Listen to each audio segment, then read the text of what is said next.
Nabi Yildiz.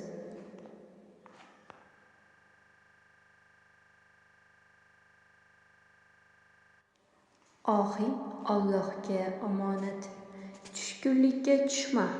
Haqli insonlar aslo yengilmaydi. Allohning adolat tarozisi hech qachon adashmaydi. Sen umidni mahkam ushlagan holda yashashda davom et. Birinchi raundda ular g'alaba qilgan bo'lsa-da, oxir navbat havoga ko'tariladigan qo'l seniki bo'ladi. Ranjima. Har qiyinchilik ortida yengilliklar bor.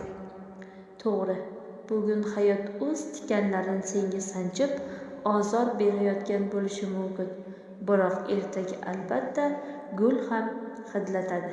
Bugun taqdir joningni ko'proq og'ritib yuborgan bo'lsa, ertaga seni dunyodagi eng baxtli odamga aylantiradigan syurprizlar ham tuhfa etadi.